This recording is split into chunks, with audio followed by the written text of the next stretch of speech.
Good afternoon, everyone. Welcome to the discussion panel, which is sponsored by the Artist and Lecture Program at Farmingdale State College in Long Island, New York.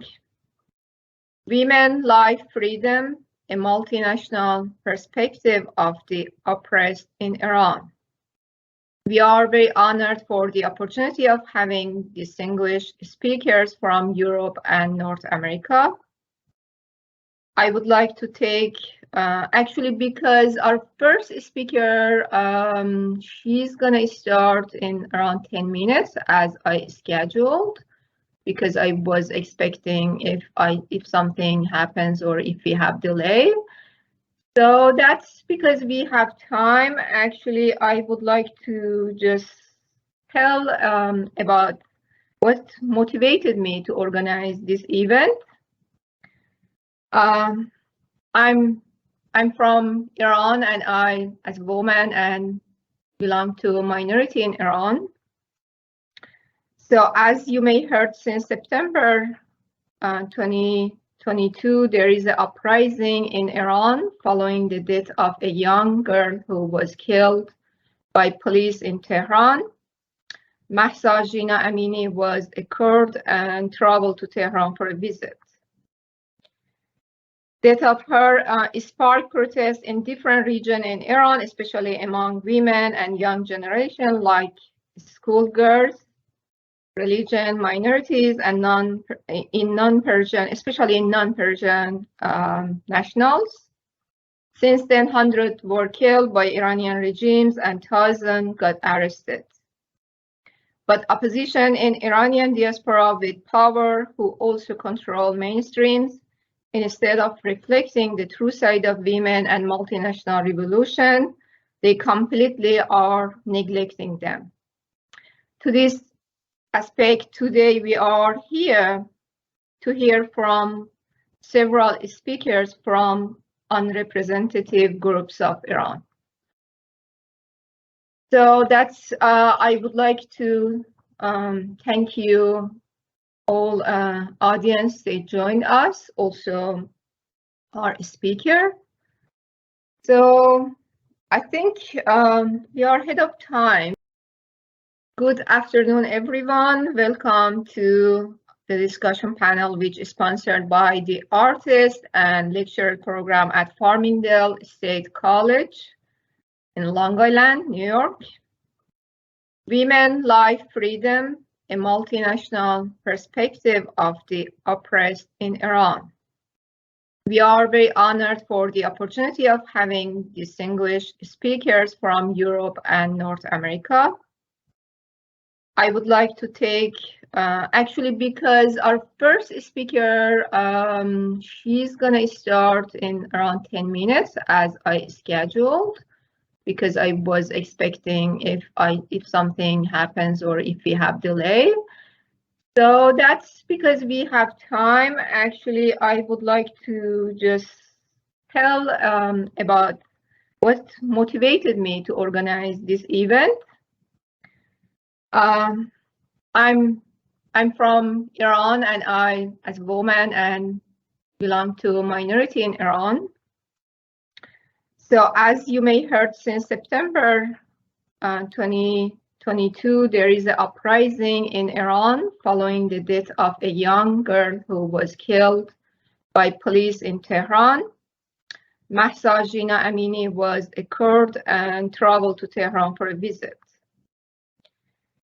Death of her sparked protests in different regions in Iran, especially among women and young generation, like schoolgirls, religion minorities, and non-Persian, especially in non-Persian nationals.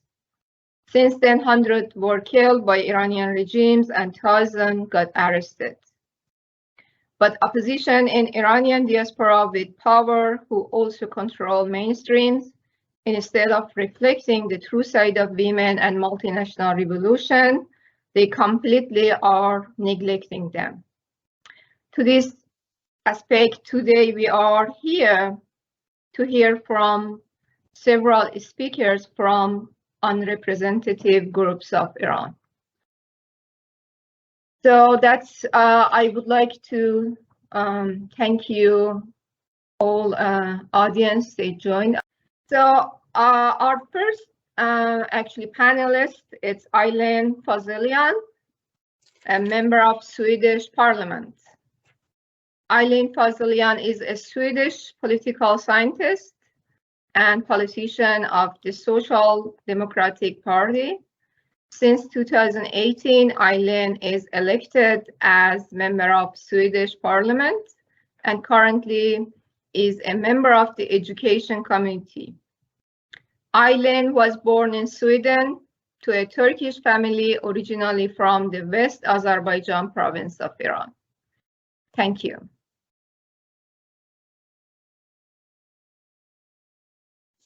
Thank you very much for that introduction. And thank you very much for having me. The sound is okay? You're hearing me all right? Perfect. Well, thank you so much again for having me, but more so for arranging this and for shedding a light on what is happening right now in Iran. I truly believe that we are witnessing history in the making by the world's first feminist revolution, and I'm hopeful that this will be successful as well. But yes, my name is Aylin, and I'm a member of Parliament since 2018. Also active within issues of foreign affairs. So happy to be here. And like Mrs. Nahid said, I was born in Sweden, but my parents are from the cities of Urmia and Nagaday, and originally Azerbaijani Turkish. And not actually a minority in Iran, but one of the majority groups in Iran. As you know, Iran is a multi-ethnic country. Azerbaijanians are a large group, but there are also Kurds, Arab, Baluch. It is a very diverse country, but the discrimination towards the different ethnicities of Iran is very severe, and I'll come back to this. So when I look at what is happening in Iran and what I also think needs to be dealt with in sense of the discrimination that is going on, the discrimination is threefold. Firstly, there's the overall discrimination towards Iran's every citizen from its government in depriving people of their basic human rights, in not allowing opposition, in not allowing free speech, etc.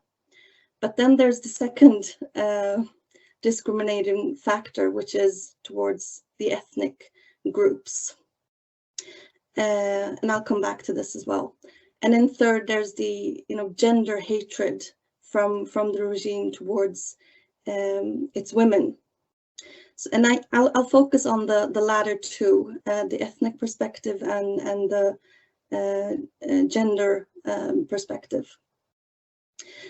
Firstly, the Islamic regime has a very deliberate policy of making life very difficult for people of different ethnic backgrounds. You have no right to culture, no right to identity, no right to your own mother tongue, and it has a deliberate policy of making life very difficult. And an example is the Urmia Lake. The Urmia Lake was the second largest salt sea lake in the world, but is now almost completely dried out, not because of natural causes, but deliberately by the government as a way of making life impossible for the millions of people living around the lake, which are a majority non-Persians, for example, Azerbaijanians. So when the lake is finally completely dried out, the life there would be impossible. there will be, enormous salt winds forcing people to migrate. And that's the end game of this regime, to make people leave. And then second, there's the gender discrimination. And there was something that my aunt told me that has stuck with me all these years. When my parents fled from Iran, my father and my mother were politically active, demanding nothing radical more than their own identity. But when they left Iran, my father's family were imprisoned as an act of revenge from the Islamic regime. And my aunt, who was then, she was just a child, a young girl, she was at the age of 14, 15, she was put in prison, and she has described it to me that her friends, young girls at the age of 13 who were sentenced to death, would firstly be raped by the mullahs. The mullahs described this as an act of justice, as something that needed to be done, because if these girls were to be sentenced to death, they shouldn't end up in heaven. And as a virgin, there's a risk of ending up in heaven. So they would rape the children, the young girls, before sentencing them to death. That's just an example of what this regime has done to women and young girls for decades. They use Islam as an excuse for their own hateful, chauvinistic agenda. A woman's worth in Iran is literally half of a man's, literally. And being a woman in Iran is facing, an impossible situation. And if you also on top of being a woman have a different ethnic background, that's an intersection of discrimination, such as the case for Mahsa Amini, who were brutally killed and has sparked the revolution going on. So I think it's important to understand that what is occurring in Iran is an intersection of, the threefold discrimination. There's the overall discrimination, there's the ethnic discrimination, and then there's the gender discrimination on top of that. So now women and young girls in Iran are saying enough is enough. And what they are demanding is human rights. It's equality, it's justice, it's truly a just cause for the bare minimum, and it is our obligation to support them, to support our brothers and sisters fighting for freedom and fighting for equality. It is our obligation to say that your struggle is also our struggle, and to raise our voices, to use our platforms in any way that we can, whether it be the Swedish Parliament, or as a student, as a researcher, whatever. It is our obligation to use our voices and our platforms to continue to put pressure on the Islamic regime and to demand what the people are demanding: freedom and equality and justice. I forgot to time myself, so I'm not sure how long I have left, but I'll end by saying that you have time. I have time. Okay, great. I'll also say that as a feminist myself, I believe that because this revolution is a feminist revolution, the prosperity of it, the successful ratio is higher. And this is not just a value, but backed up in research. When women are given a seat at the table, when women are part of negotiating peace or part of taking political decisions, those decisions are also more sustainable. So I think that, not just think, I'm certain that these demands for change and the movement that we're seeing will cause history. I'll also say, if I can end with something from a Swedish point of view, and as a social democrat, we are now in opposition, unfortunately, since the last election, but we are the biggest political group in parliament. And when we created government in 2014, the Prime Minister, Stefan Löfven, Social Democrat, he declared the world's first feminist government, but with that also the world's first feminist foreign policy. And I would truly, wish that more countries would follow. A feminist foreign policy is based on 3 pillars: women's rights, women's resources, and women's representation. We demand these 3 R's in everywhere where we can raise our voice, because we know that when women are part of negotiations, as I said, or when women are given the chance to strengthen themselves, that creates real change. So I would urge the US to also follow and to adapt a feminist foreign policy and a promise to always prioritize women and girls when we raise our voices, because that is truly needed. So what we are seeing now is just the beginning, and although the protests have slowed down a bit, they're still occurring all over Iran, and the crackdowns of the regime are growing extensively. We are seeing, for example, how young schoolgirls all over the country in more than 100 schools have been poisoned. So now is truly the time to not get tired, but to continue to support the feminist, courageous revolution that is taking place in Iran. So I'll end here, and thank you again for having this seminar conference, and thank you again for the invitation to speak. Vahid, Qarabağlı, Turkish language activist. Vahid is currently pursuing a master's degree in education and society at McGill University. His research interests include social linguistic, multilingual education, minority issues, and critical discourse analysis. He also writes articles for the Caspian Post as a freelance journalist. Thank you. Thank you. I would like to begin my talk by expressing my gratitude to the organizers for putting together this important event. It's a privilege for me to have the chance to speak on a critical issue, the ongoing struggles for sovereignty and democracy among Iran's marginalized communities.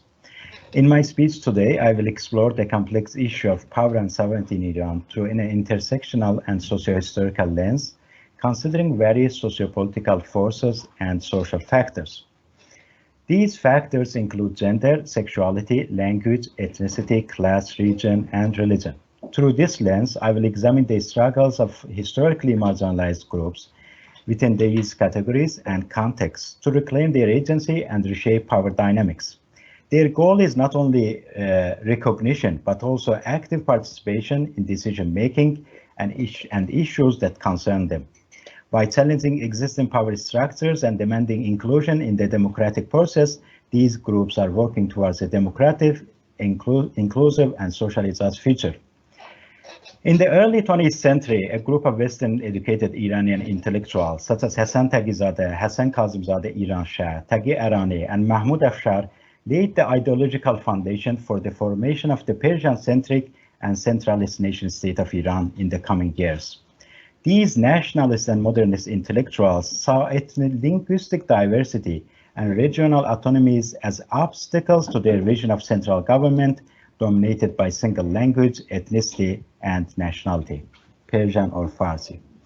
The vision of nationalist intellectuals was soon enforced by Reza Khan, an army officer who came to power in 1921 through a British-backed military coup and later became the first Pahlavi monarch. Reza Shah's regime pursued the goal of establishing a centralized state with brutal force, resulting in the marginalization of various ethnic, regional, and political power centers in Azerbaijan, Arabistan, Kurdistan, Fars, Turkmenistan, Gilan, Loristan, and other parts of the country.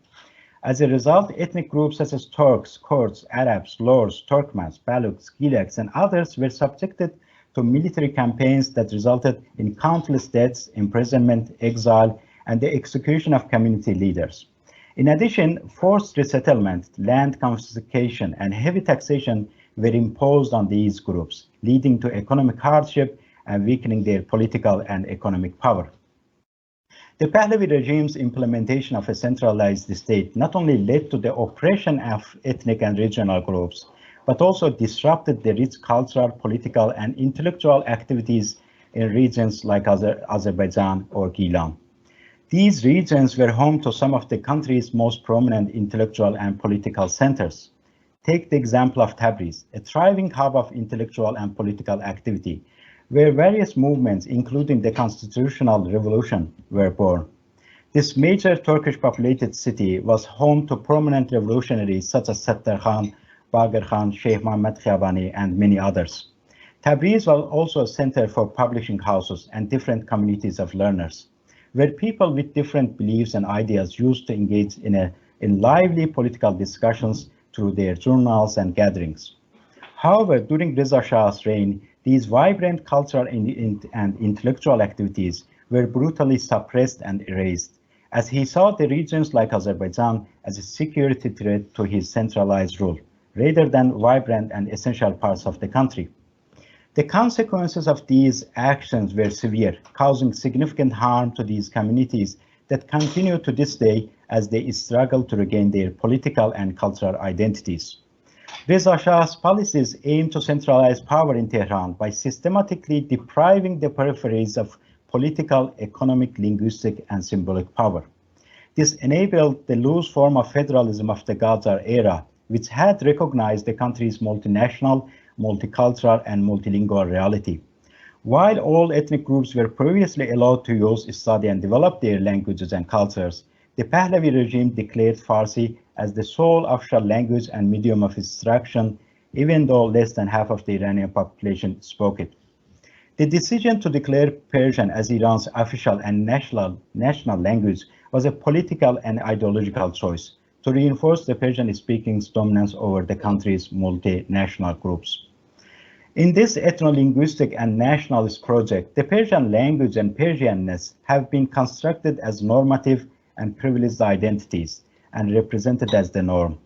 At the same time, the rest of the ethnic and linguistic communities were judged, stigmatized, and positioned as threatening outsiders, needing assimilation to be considered insiders.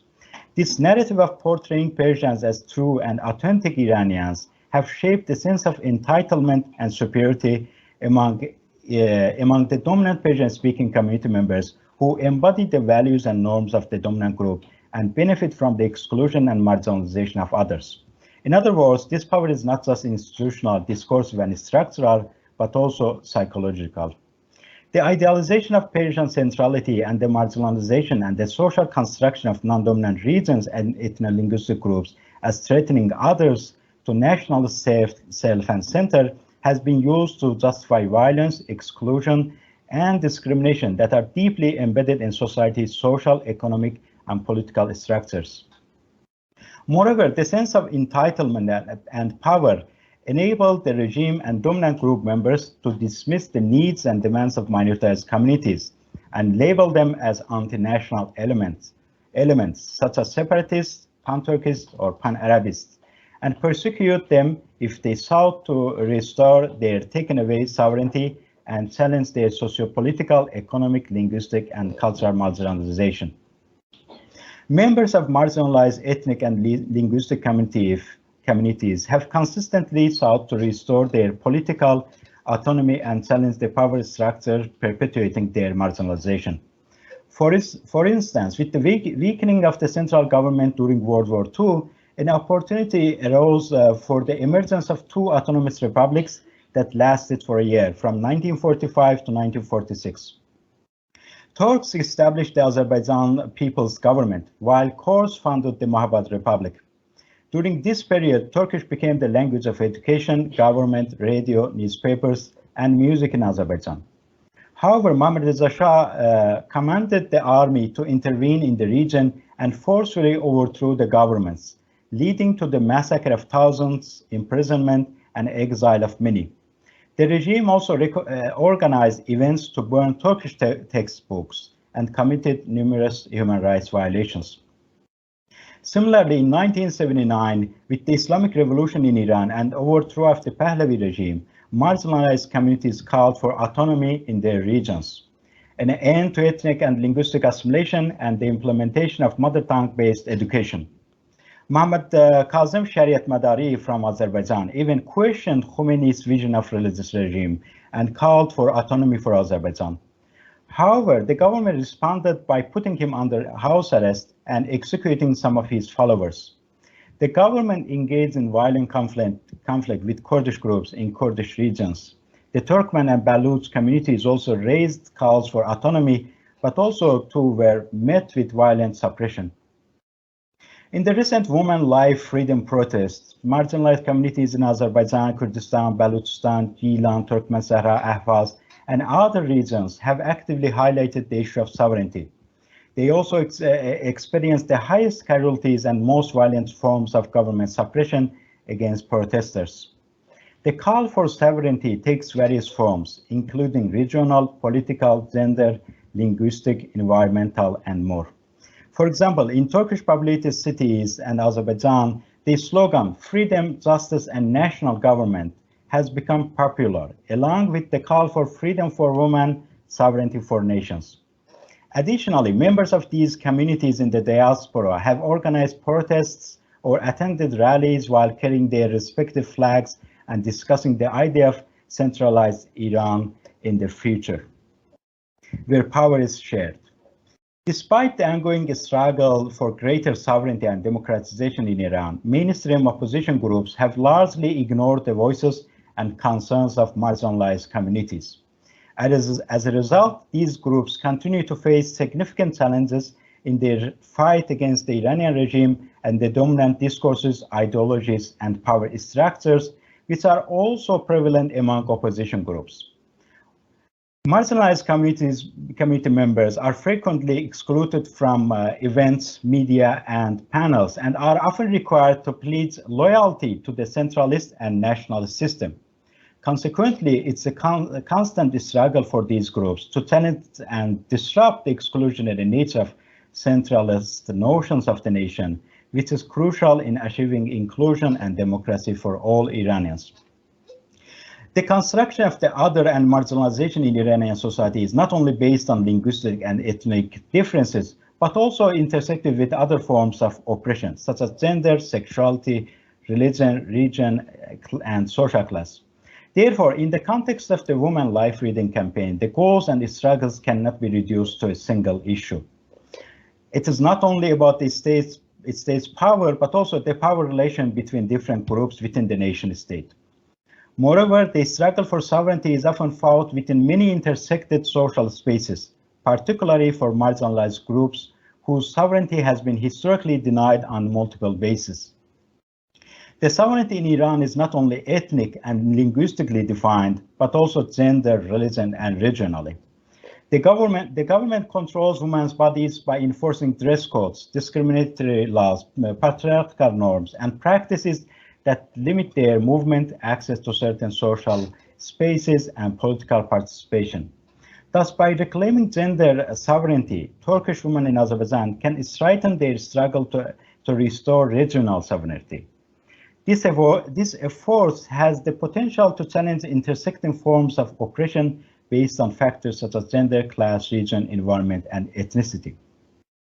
One such example is the ecological damage and exploitation of Azerbaijan's Vazhegan gold mines, which transported 1,000 kilometers away to Kerman, a Persian-speaking city, worsening regional inequalities. Moreover, the Iranian state used sovereignty to regulate sexual and gender identities, particularly in the context of discrimination against LGBTQ individuals. Laws criminalizing homosexuality and transgender identities, Furthermore, it's important to note that religious intersects with other social hierarchies in Iran, which sovereignty is defined in relation to Shia Muslims.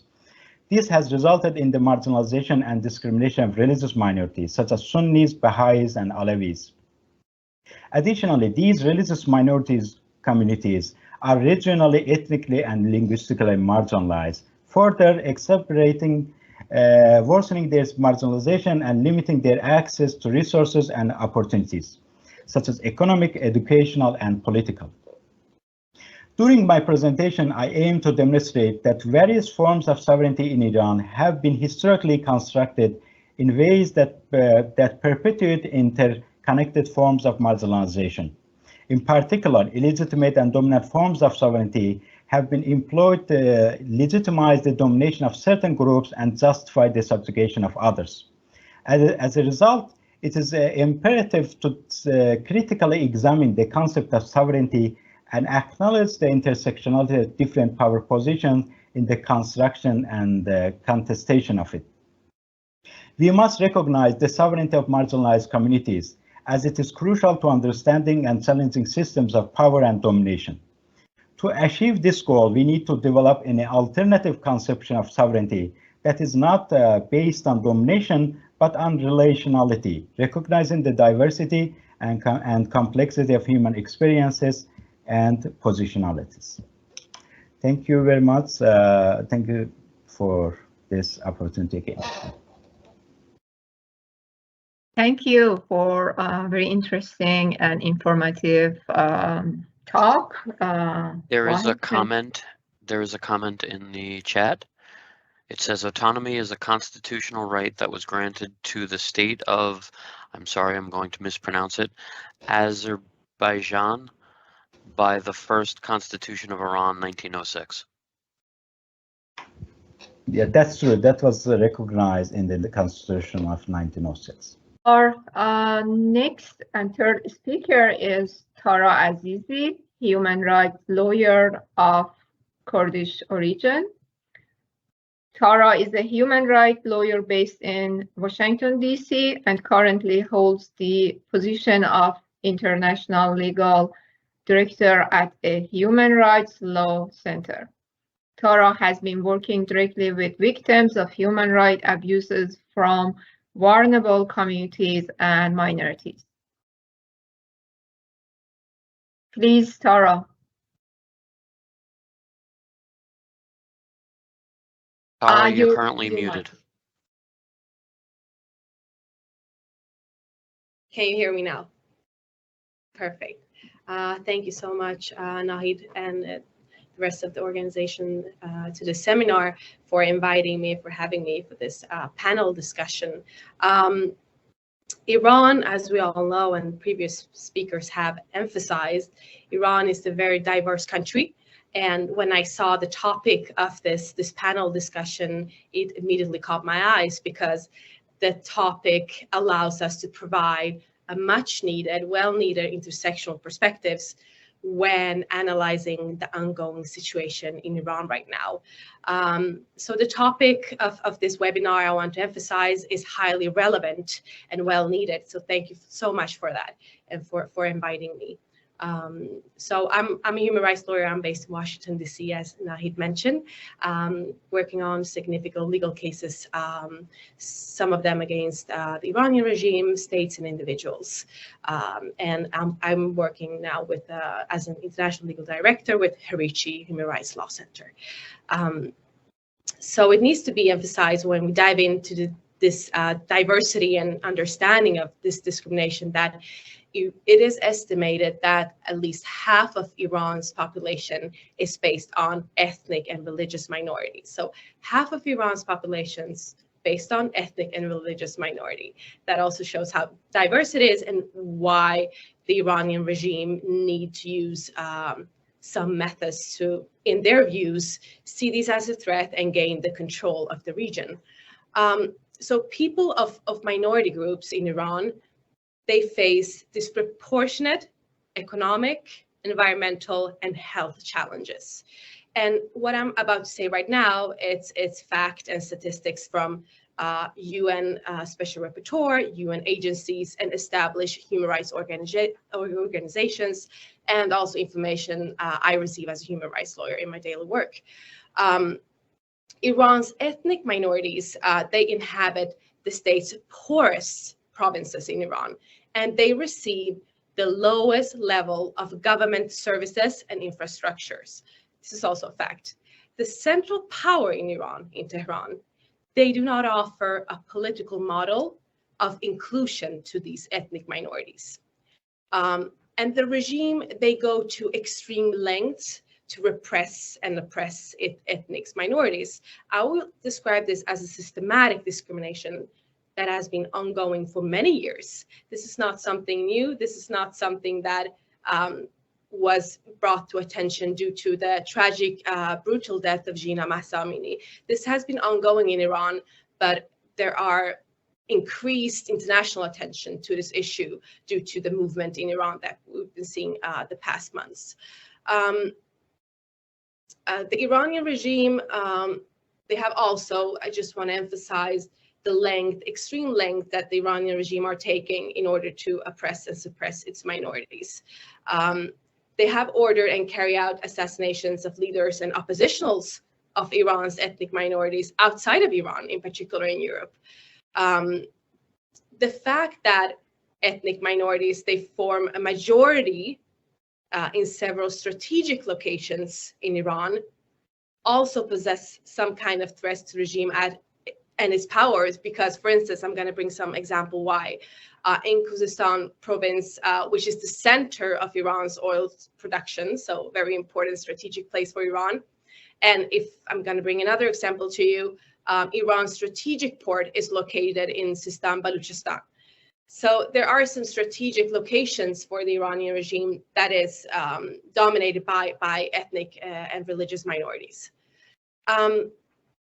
So this severe oppression against minorities and the ethnic and religious minority in Iran has been ongoing, and there are report and documentation who clearly said that this is a big issue in Iran. And when analyzing this discrimination, if we're not applying an intersectional perspective, as I emphasized when we started, it will not be easy to see why this is an issue, and also how we can move forward in order to make sure that we arrange platforms that are inclusive to discuss about the ongoing human rights violations in Iran right now, but also to hold perpetrators accountable for these violations. That's super important. As a human rights lawyer, I keep emphasizing that. So who was Jina Mahsa Amini? She was a Kurdish woman visiting Tehran, as been one of the speakers also mentioned. She was brutally beaten to death in Tehran by the so-called morality police because she didn't obey, although she was wearing a hijab, but she didn't wear the hijab properly according to the Islamic rules and the dress codes. So she was beaten to death due to this. And this created a rage amongst the Kurdish community and in Kurdish areas because this oppression and systematic discrimination against Kurds and other minorities have been there for such a long time. The high rate of unemployment in the minority areas truly affected daily life of people living in minority areas, but also gender perspective, to be a woman and also belonging to an ethnic minority. So the death of Jina Mahsa Amini created a rage amongst the community and started this slogan in Kurdish areas: women, life, freedom, Jinjian Azadi. And this slogan made it to all over Iran and created a united movement. And we saw also that this solidarity that unifies the people of Iran, a lot of people from other regions, especially ethnic and religious minorities, could relate to what happened to Jina Mahsa Amini due to these several intersectional perspectives. And there's limited time, but I want to, a lot of people say, can you amplify, or can you exemplify the oppression against Kurds? And since I was asked to talk also about the Kurdish group, I'm gonna use an example now, the simplest example of oppression. I have used this example before when I'm talking about the ongoing situation in Iran here in the US, and I'm going to reuse this as much as needed to explain the intersectional discrimination that Kurds and other minorities face in Iran. This is a citate from a report presented by the UN Special Rapporteur on Iran, Javaid Rahman, a couple of months ago in the United Nations. He said, "Jina is a Kurdish name, but she was not allowed to use that name on the national register because the state does not allow Kurdish identity or Kurdish expression in any shape or form." I think that this example, the simplest example of oppression that I can provide you, have other examples of detention, torture, arresting people without any charges, randomly arresting people at the street. But this is the simplest example of oppression that is the daily life of Kurds and other minorities in Iran today. And what happened when this movement started and spread to all of Iran, and we heard chanting in Tehran from Kurdistan to Tehran in solidarity with all Iranians. We all saw pictures and videos in CNN and social media about, we saw the heavily armed vehicles going into the Kurdish areas and other areas, Balochistan, heavily armed military against unarmed people. That was how the Iranian regime and authorities unfortunately responded to this movement, to this civil, peaceful movement in demanding for cultural rights, language rights, I would say basic freedoms and human rights. And this is how the regime, instead of changing its attitude towards its people and actually see this is something that's been going on for a while now, they increased the violence and used severe crackdown and violence especially against minority areas, such as Kurdish areas who have been under heavily armed from the Iranian regime for a long time, unfortunately. So I have to mention that the Kurds, they are 10% of Iran's total population. So it's not that much, they're a minority, but I want to give you another example that the Kurds are 10% of the total population of Iran, but these are numbers before the uprising, pre-uprising, and the Kurds represent half of the political prisoners in Iran right now. They are 10% of the total population, but represent half of the political prisoners in Iran. So just also to exemplify the oppression as oppression against minorities and ethnic groups. So Iran's ethnic minorities, they are subject to disproportional high rates of execution based on data and reports from the UN and other established international organizations. Why did this movement, Women Life Freedom Movement, spread so widely? Thanks to social media. We've seen in the past, Iranian people, they have a history of demonstrating, taking to the streets and risk their lives in demand for freedom and human rights and democracy. But this time they had the phone, they had social media, they had different ways of communicating with the international community and media and lawyers outside. So I think that is definitely one of the reasons why we also could apply an intersectional perspective to what's happening in Iran today. And I know that a lot of lawyers and organizations did emphasize that Jina, she was a Kurdish and she's a woman. And I'm glad to see, although it's horrible to receive reports about detention, killing, and torture, but I'm glad to see that these perspectives are applied this time and that this movement is creating, the debate is still ongoing. And I think it's so vital and important that we keep reporting, that we keep collecting evidence. And as we saw, after so many years, the international community established an independent investigative mechanism to hold perpetrators accountable. This is also a long process, but at least some kind of justice mechanism that we see right now. And I really hope that the work that's been starting can continue. I don't know how much time I have left, Nahid. We have time, just okay, so I'm just gonna a few minutes. quickly wrap it up. Thank you. So also in the first speaker mentioned the regulation in Sweden and Europe, but as I am practicing in the US, I think that European countries and also Sweden should use the US as an example in terms of starting. They don't even acknowledge Iran as a state sponsor of terrorism, or the IRGC and what they're doing to their people as those kind of acts and international acts, like international terrorism acts.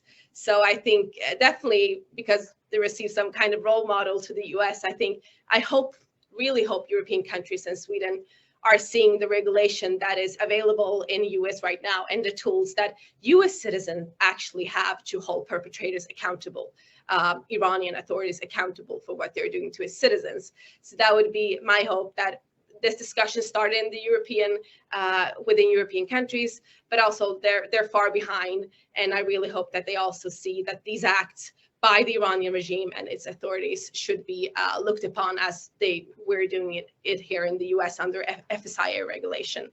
But also that we continue this discussion, make sure that the light is on what's going on in Iran and the attention is still on human rights violations, and that we do not go back to before this uprising, focusing on nuclear deal and other issues, and where when suppression against minority and ethnic groups were behind in the shadow of everything else that was going on in Iran. Thank you so much. If there's any question, I'm going to leave room for that.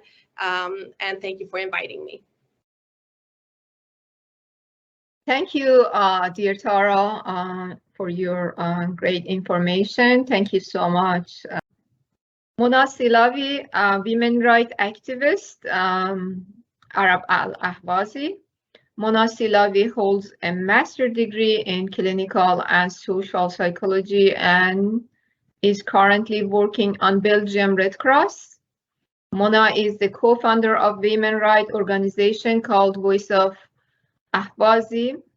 She's a spokeswoman of Democratic Solidarity Party of Al-Ahwaz, DSPA, since 2018. Thank you. Mona, please, mic is yours. Yes, thank you very much for inviting me. And I see that speakers, all of them, they mentioned common points about minorities in Iran, ethnic minorities in Iran.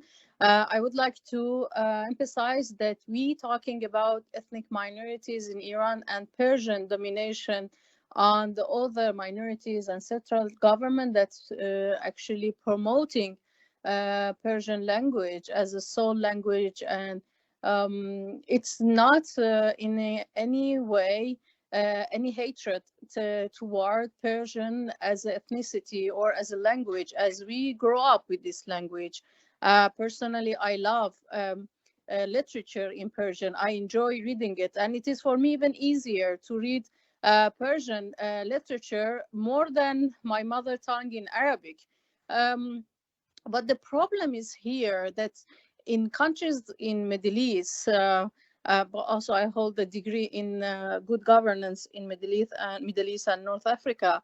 The problem is in Middle East that we have this idea that the countries should be centralized. Like we would have only India with the one religion, Hindu. That's what we see now is going on in India. Or we see division of India and Pakistan. It's a country only for Muslim and in quotation Sunni. And then we have Iran in Middle East, a country only for Persian, for Shiite. This way of looking at the countries, at the way that the nation built, it gives a really fascistic way of ruling a country, and it closed the door toward a democracy and diversity in the countries. That's the main problem that we are talking here. So it is not in any way against any other nation. So in Iran, it is a multi-ethnic country, but the problem is also a lot of thinkers and writers in Iran that mostly are from Persian or extremely Persian assimilated people. they refuse even to accept the fact that Iran is multi-ethnic countries. And for my case, as an Arab, I would have said we also are in a dilemma of Iran, because they adapted Persian as the sole, I would have said, element of the culture for this country. We have also history of animosity between Arabs and Persians, and it affects Arabs in Iran. So we mostly called Arab speakers, Arabophone, not accepting that we are Arab. Personally, some people even ask me, when you're going to go back to your own country, as if we are immigrant and we are not living in this country for years and years. Some of them even blaming us, like Arabs, we are the reason for downfall of Iran.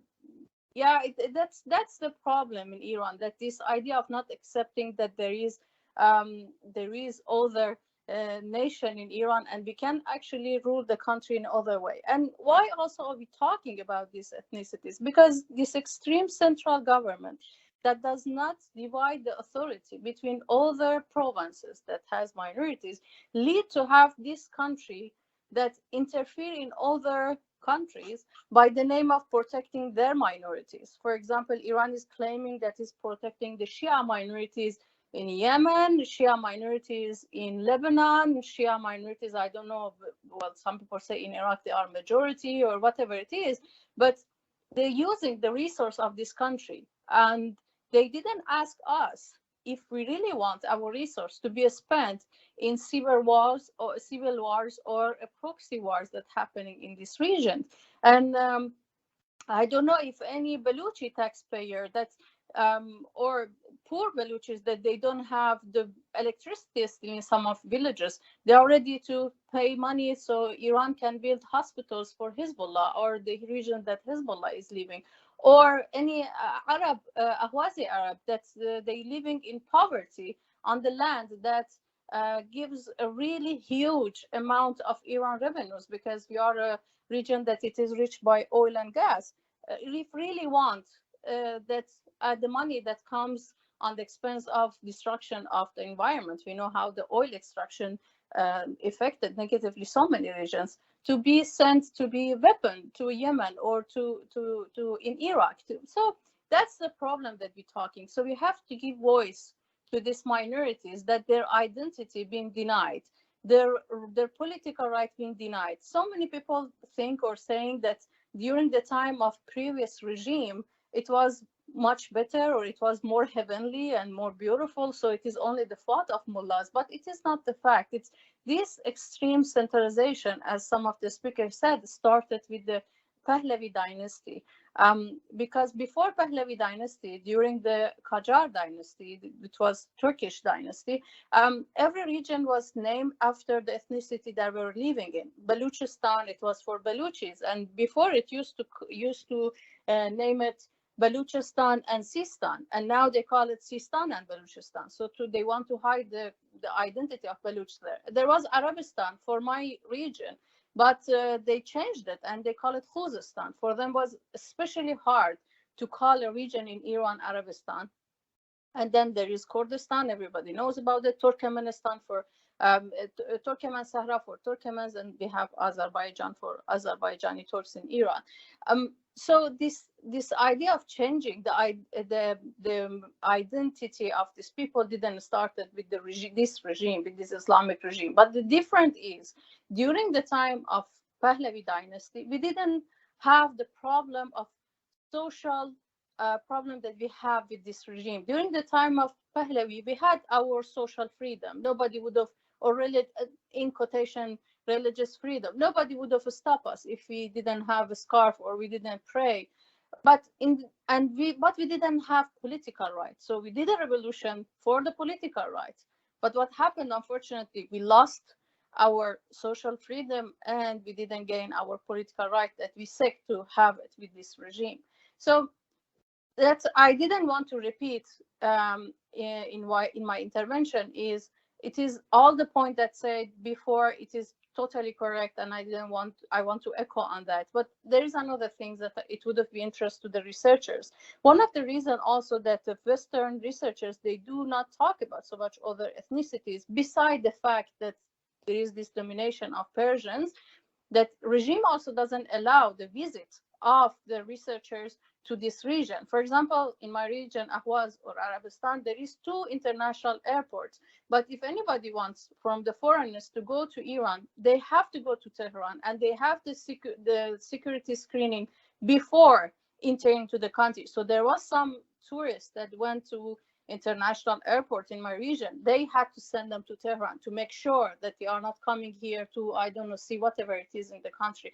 Even when I was lobbying in the European Parliament, they said that even the aid that we gave, for example, for the water or for the sewage or whatever it is, they don't allow the experts to travel in the regions that they have problems. They have to stay in Tehran in their bureau, and nobody allow them to travel. So there's another reason that Western, they don't know much about the ethnicities in Iran. So it is our role to talk about it and echo on it. So it brings more attention to this fact. Thank you very much. Thank you so much, Monajan. Your talk was great. So our next panelist is Dr. Azim Shirani, speakman of Balochistan Cooperation Council. He holds master's degree in international relations and PhD in historical sciences. He's a human rights activist and a spokesperson for Balochistan Cooperation Council. Please, Dr. Shirani. You are mute.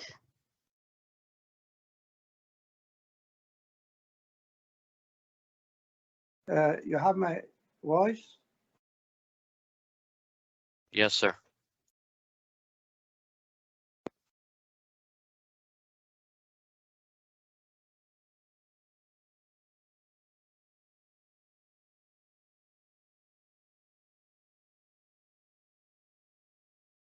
Currently muted again, sir.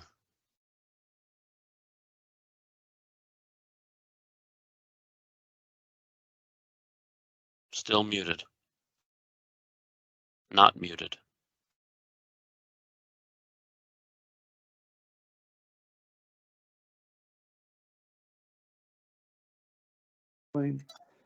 Okay. Perfect.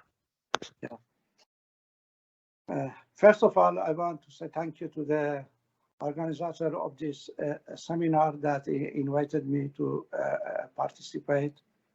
And talking about the oppressed nation in Iran as a multinational perspective, not possible without paying attention in socio-economical structure and geopolitical situation of Iran in a historical context. As you know, the pre-modern empires, by and large, were characterized by a wide array of diversity. Their colonized nations were free to preserve their cultures, languages, national identities, and moral values, music, arts, and their distinct way of life. Therefore, the Persian Empire wasn't an exception in this regard. So there is a lot of similarity between the empires in the past time. But meantime, as you know, by the end of the First World War, a new colonial spectacle has emerged in Middle East that couldn't tolerate any form of diversity. Furthermore, the new colonial geopolitical structures have adopted a very despotic and monocratic political system. Among prime examples of such geopolitical structures were present day today and Turkey, Iraq, Syria, Iran, and many other countries of the region. The common denominator of all these states has been a domination of one ethnic nationalities over other nationalities. But now it may well be argued that so-called the Persian Empire was practically ended by the end of the First World War. However, after the Great War, the strategic interest of British Empire and the interest of Persian subjugator ascended into a joint concern. The result of this mutual concern was the restoration of current boundaries of Iran and the rise of the Pahlavi regime.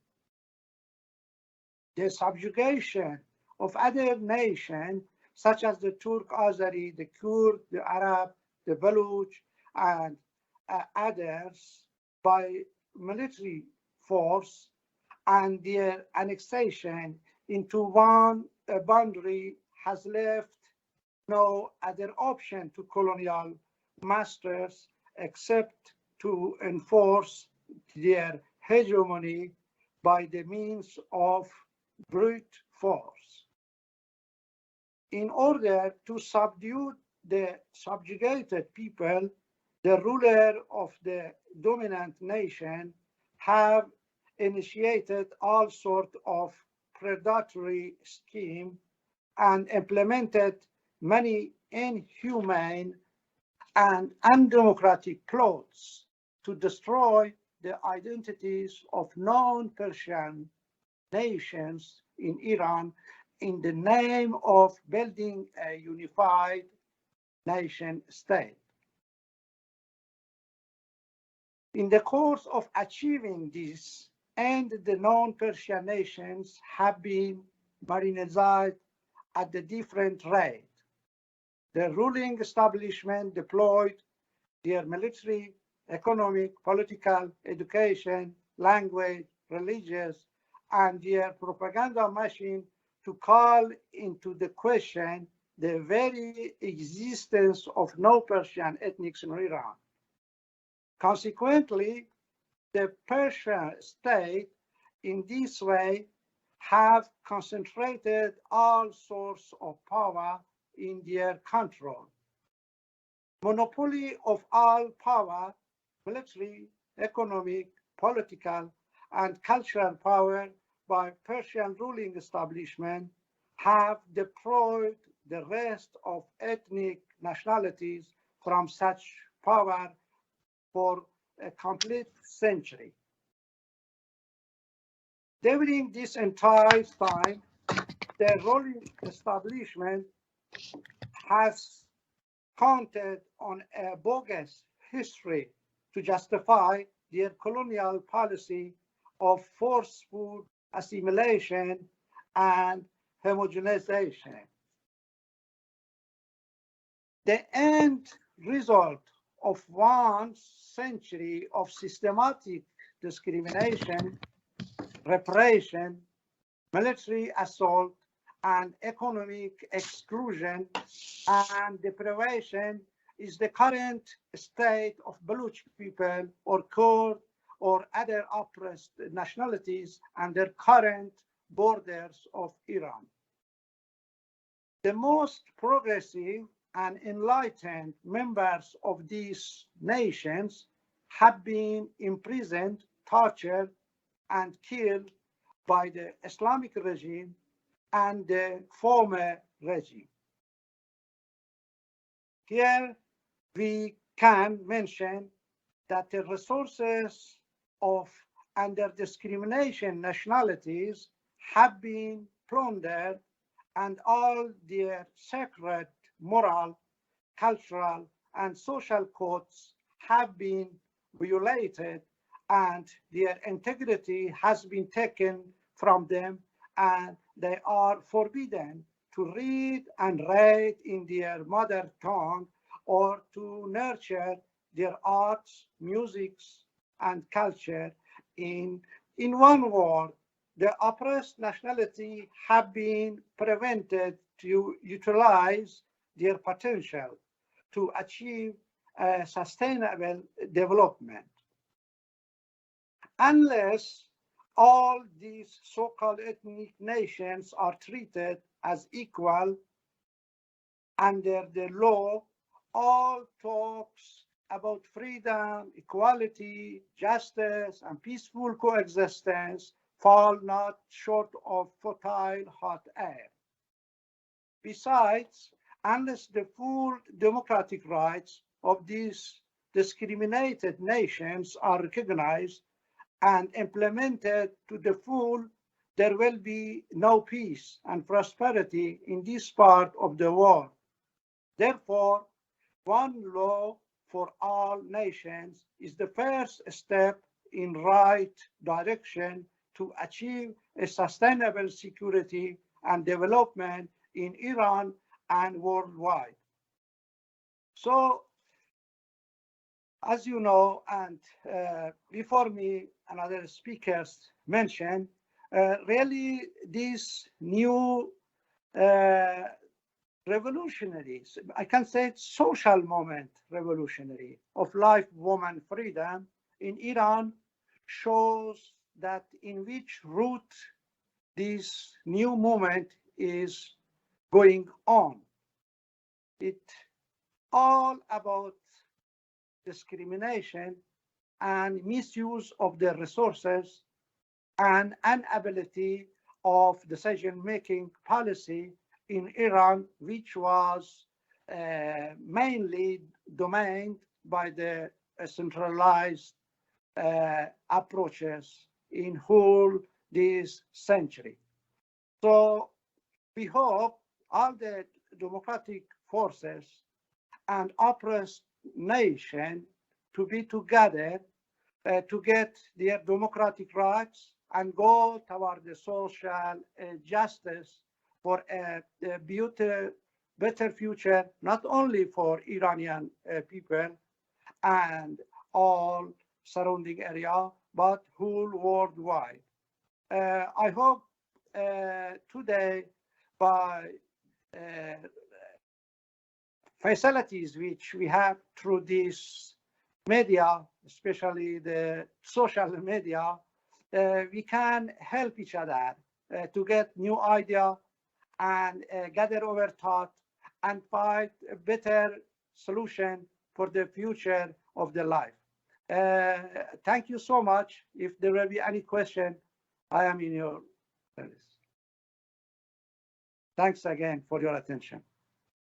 Thank you, Dr. Shirani. We'll gather questions at the end of our seminar. So thank you so much for your talk. Nahid Farhad, human rights activist. She's a human rights and political activist based on the United States.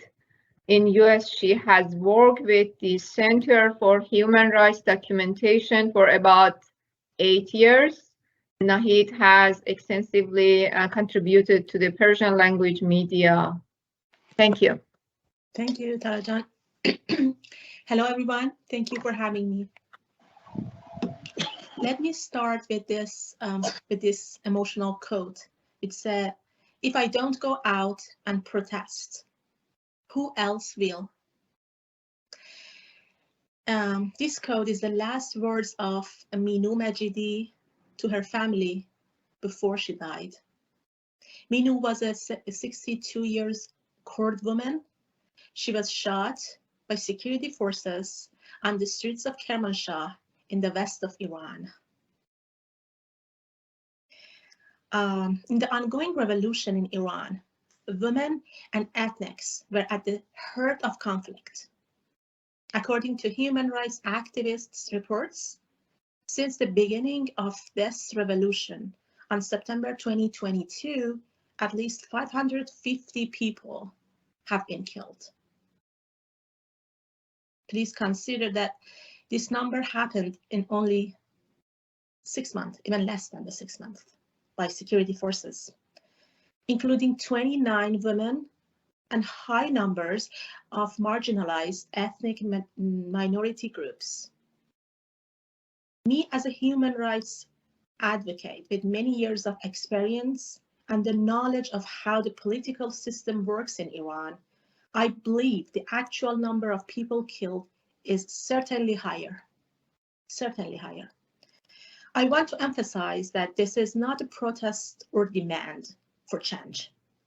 This is an ongoing revolution against one of the most brutal political systems in Homo sapien history. The revolution started after the death of a Kurdish girl in custody. The moral police arrested her because of an inappropriate hijab, as they said. Then she was beaten to death. She was a girl from west of Iran, Kurdish areas, as well as region home of other ethnic minorities like Baluch, Arabs, and Turks,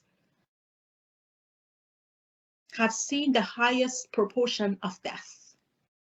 Baluchistan and Kurdistan and Al-Ahwaz face discrimination on the basis of both religion and ethnicity.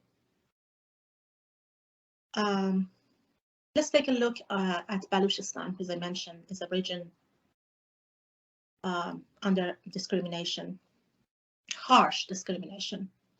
7 years old Hasti Nourai was from Baluch community. On September 13th, she was in Zahedan, the city of Zahedan, with her grandmother at Friday prayers, a peaceful religious practice. Social media footages from the day show security forces firing into the crowd, includes her. According to local activists, Hasti was hit on her head by a tear gas canister. She died. She died immediately. She was her parents' only daughter and was just 1 week short of her first day at school.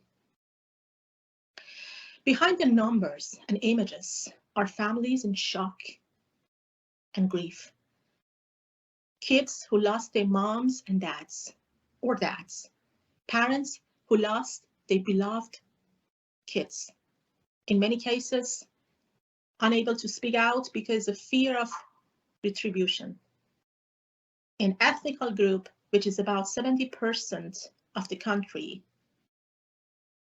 the access to social media is restricted because of systematic oppression policies and long-term systematic underdevelopment policies and approaches.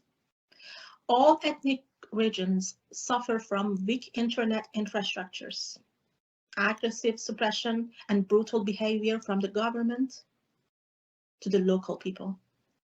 I can easily correspond the situation in the ethnical regions with siege conditions from the foreign force or foreign country. Let me explain more.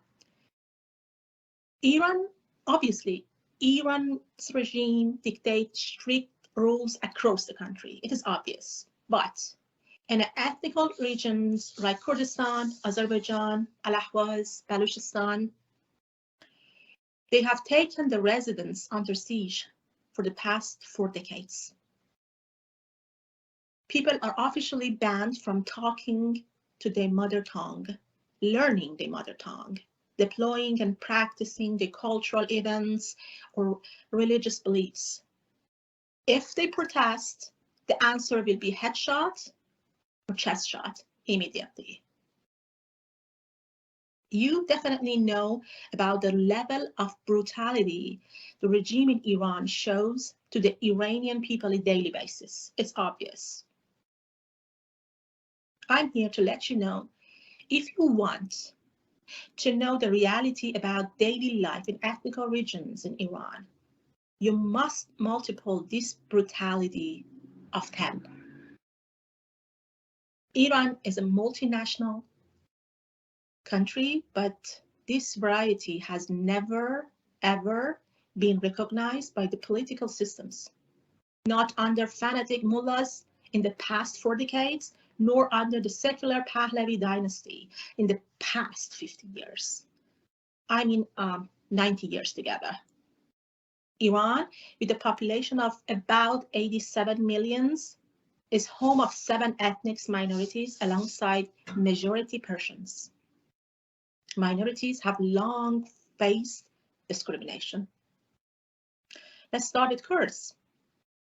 The unrest has been particularly intense in Kurdish region, where the latest wave of revolution first began on September 2022 during the funeral of Mahsa Jina Amini from Aichi Cemetery.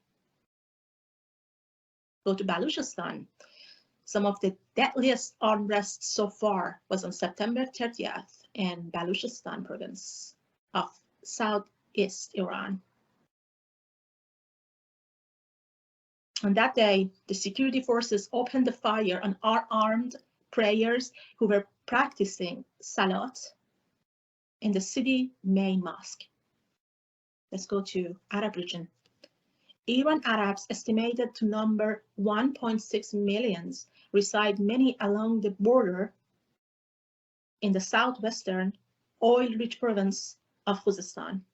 They have long complained of inequity in almost every aspect, from employment to political rights to, as one of the speakers mentioned, the ability to name under their own culture. They banned, and as I mentioned, in almost every aspect, all of the rights. Kurds, Baluch, Turk, and Arab people in Iran have suffered deep-rooted discrimination, with their social, political, and cultural rights repressed, and the region facing economic neglect. They are citizens of Iran, but they have always been treated like foreign people who are under Persian supremacy siege. Maybe Aryan race supremacy is a better term to carry over the deep injustice they've been faced in the past 9 decades. Established fanatic system in Iran in the past, I mean fanatic and authoritarian, because the previous one was kind of secular, but they both are believe in the highest possible amount of centralization and power in everything, and a capital of Tehran. In the past 90 years, always suppressed the variety. They deployed the homogeneity, which means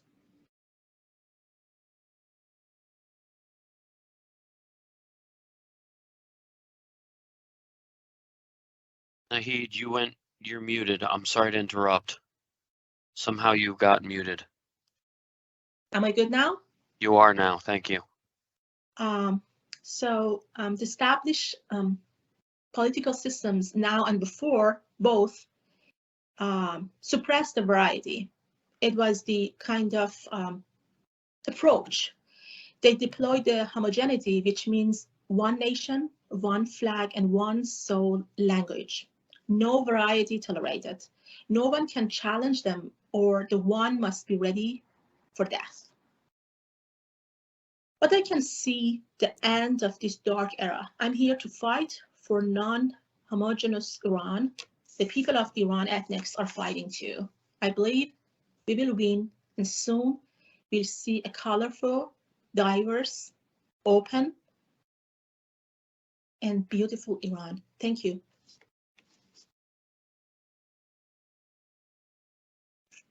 Thank you so much, dear Nahid.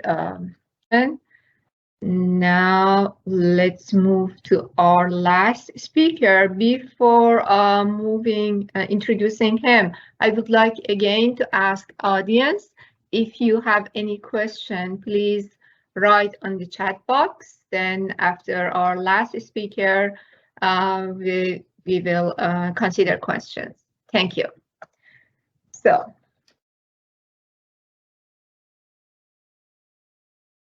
our last speaker is Mehdi Jalali Tehrani, political activist.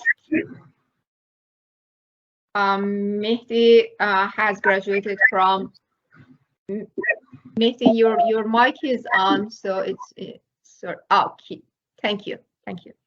So, Mehdi has graduated from UC Berkeley in political science and also from Columbia University School of International and Public Affairs in International Security Policy.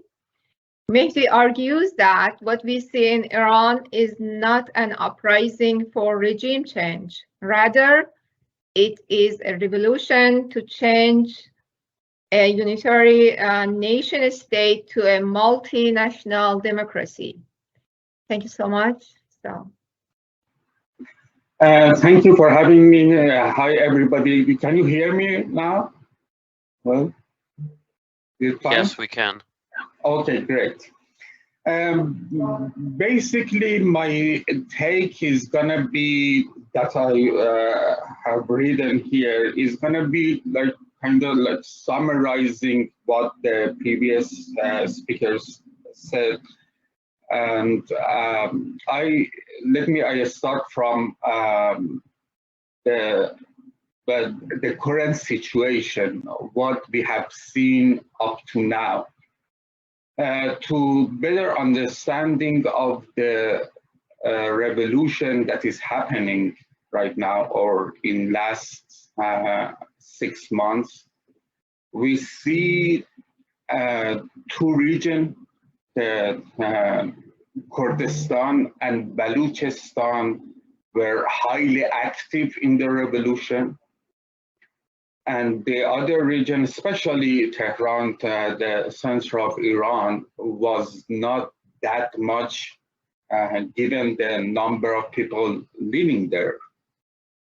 And that's basically gives us some clue that the speakers previously point out and make it relevant what's going on.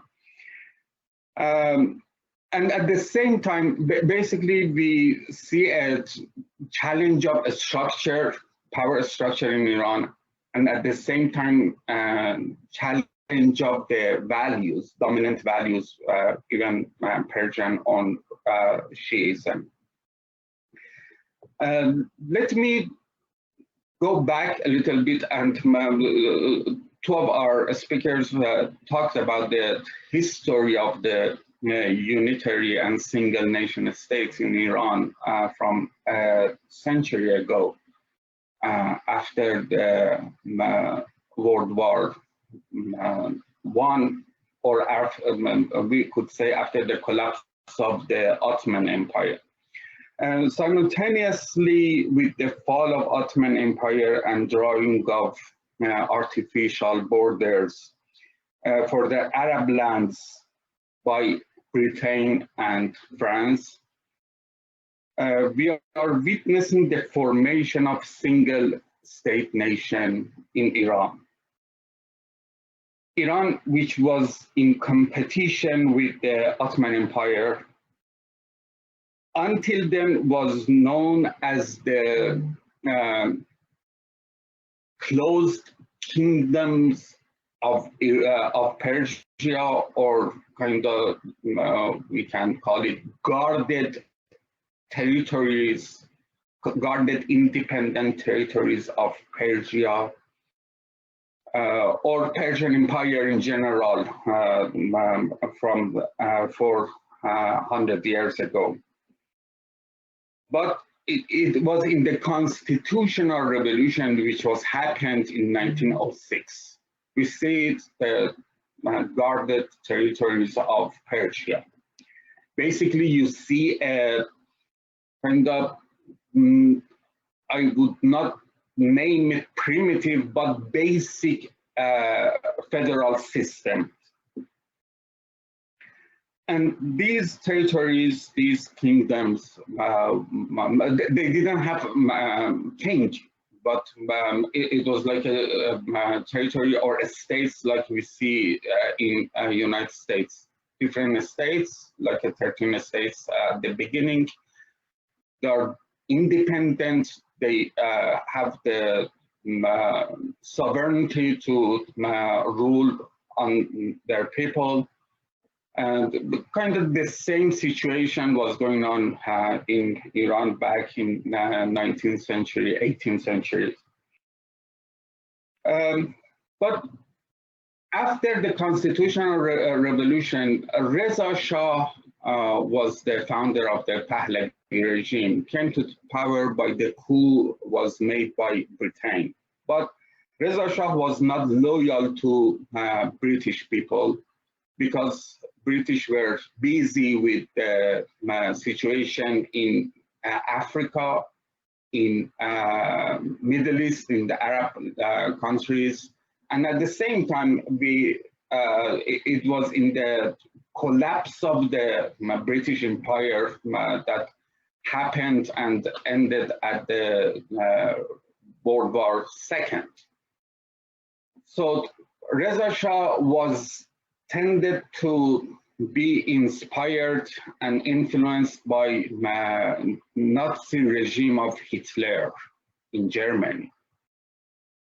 And he used the same pattern, the same style of governance from Hitler to unify the state and nation in Iran with the dominant ideology of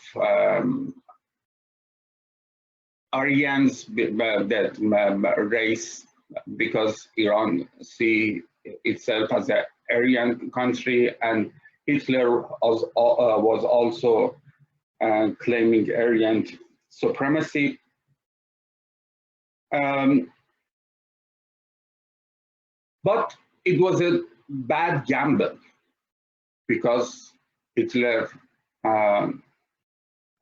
lose. And Reza Shah at the same time loses, and he go to exile, and his son came to power. From his point of view and the intellectuals around him that the previous speakers talked, two elements become pillars of the Iran. One was Persian nationalism, and the other one was Shia religion.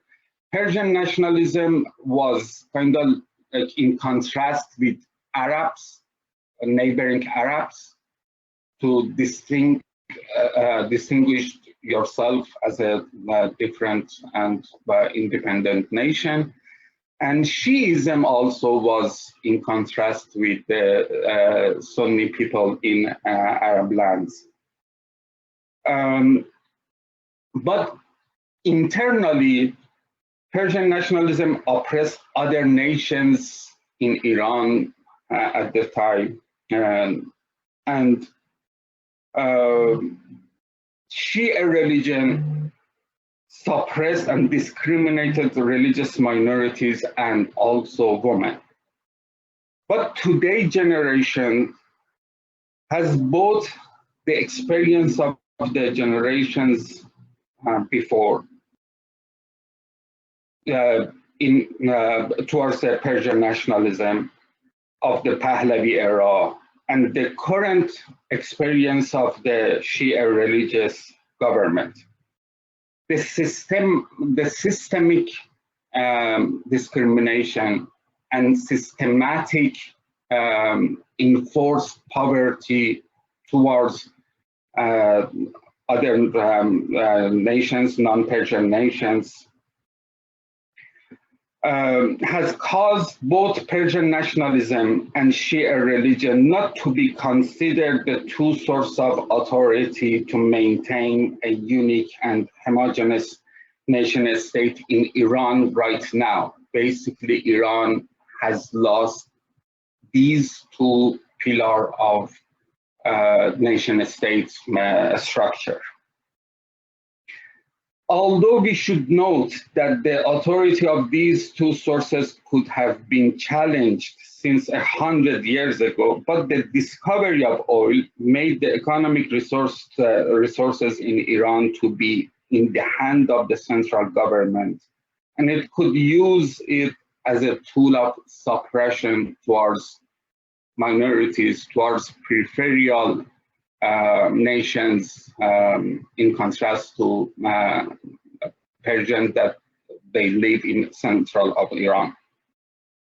In fact, it can be said that the existence of the ominous triangulation, Persian nationalism, Shia religion, and oil. This triangulation has ruled over Iran in last century. Now we are losing all three. That's what's happening in Iran right now. Today, young people, especially women, especially women of intersectionality, women who belong to non-Persian minorities or non-Shia religion, they are active. They are the agents of the change in this revolution. They have become familiar with the way of life of other developed nations through social networks. They both question the dominant ideological values of the last 100 years and attack the centralized structure of power in the patriarchal society of Iran. They are disillusionized with the position of the Islamic Republic regime and have not hope for the traditional opposition abroad and in diaspora to and do not consider them as their representative. The figures that you may know today in international stage. There is a struggle between people in Iran and these people, the Reza Pahlavi, the prince of previous Shah, the son of the previous Shah. They don't consider them as their representative because they don't want to see a regime change from the hand of religious government to the hand of secular government. Both are Persian and both advocate a centralized government. Iran's traditional opposition, of which you have probably met several celebrities, only want regime change. Sometimes they say that they want to return to the previous regime and daily civil liberties are enough for them. But in fact, the fact is that instead of changing the regime from religious to secular and power changing between the few monopolistic groups, Iran is undergoing a revolution under a scheme that will transform it from one nation state or unitary nation state to multinational democracy. And at the same time, the uprising shows us that we are challenging the values, the ideology of this regime and previous regime, the Pahlavi regime. So, if I want to summarize my talk, you see these two-pillar Persian nationalism and Shia religion is collapsing. People are disillusionized with these ideologies. And at the same time, we see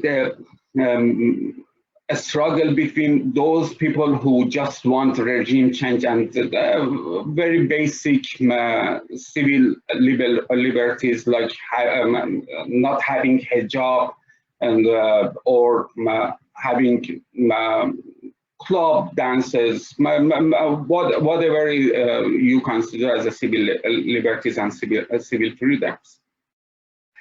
To change the regime towards that kind of freedom is on one hand. On the other hand, basically people are challenging both a structure of power and the values that have been dominant in the last century. And as Aylin said at the beginning, we are making history. History is in making, definitely. The revolution in Iran is going on, is not going to stop. We don't we have reached a point of no return. Definitely it happens. But the pace of revolution may slow down or sometimes it goes up and in a very highly charged fashion. But in general, we see this regime and the whole power structure is going to be ended. Thank you so much.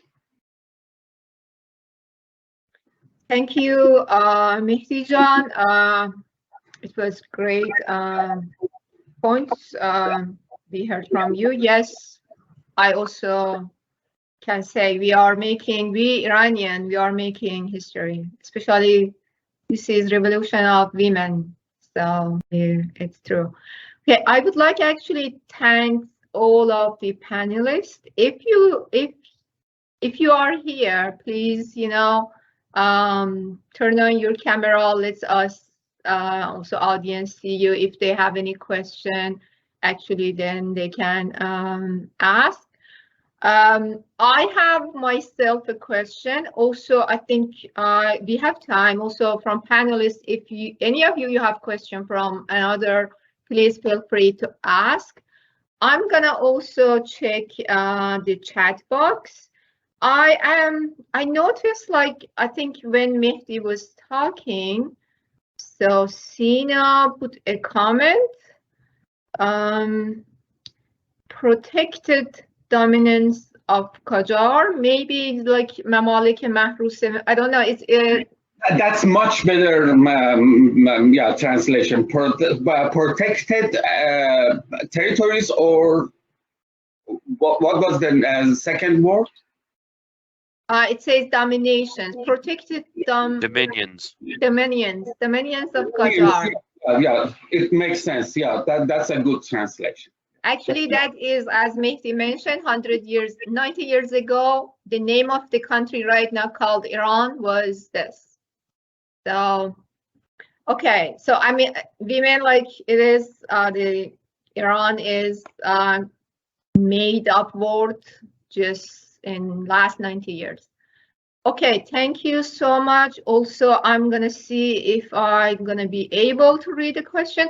Actually, first, I see from audience, Babak asked like a question from Mr. Tehrani. Perhaps Mehdi, you can also have a look to the chat, but I'm gonna read it.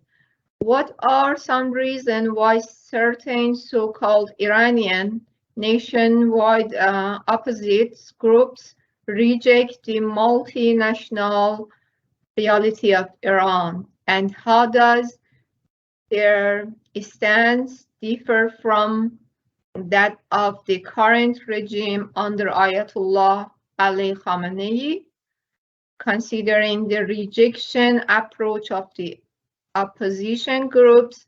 How do you evaluate the seeking independence of oppressed nationalities in Iran?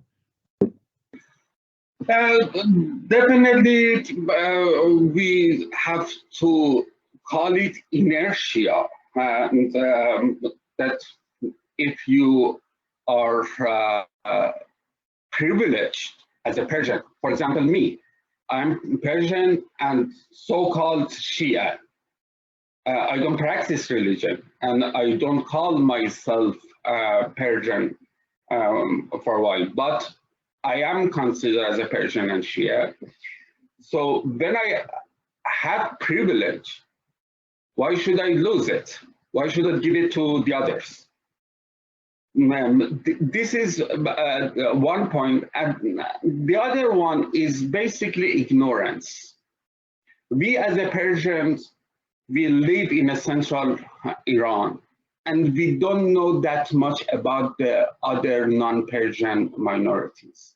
For example, every Iranians, non-Persian Iranians are bilingual. At least they can speak 2 languages, every educated people.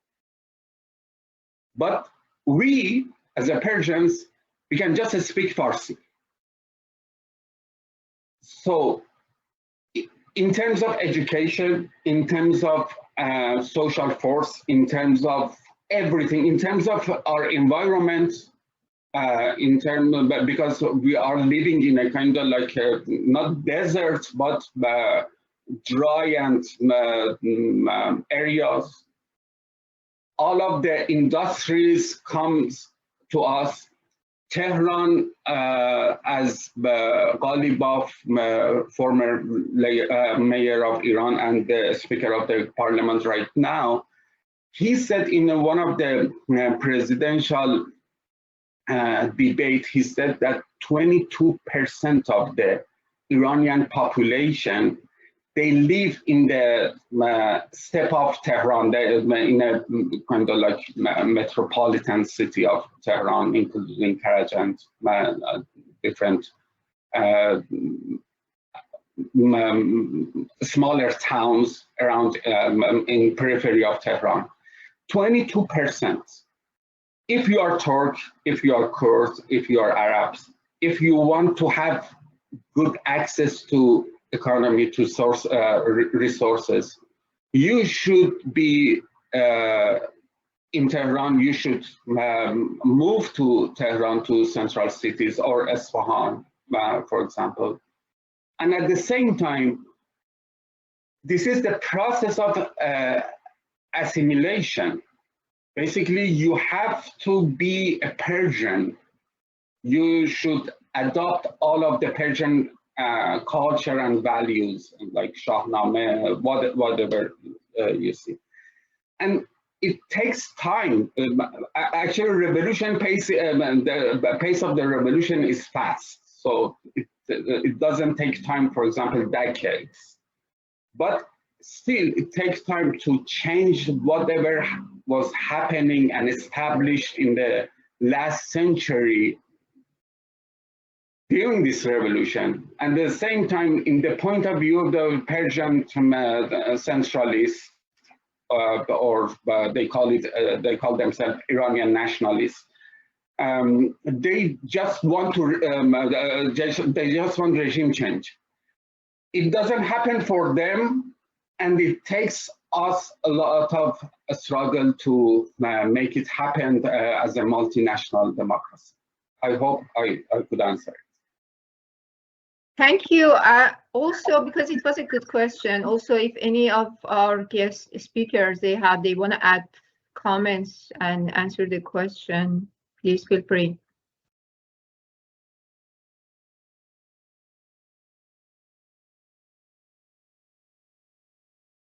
Okay, it seems like no comment here.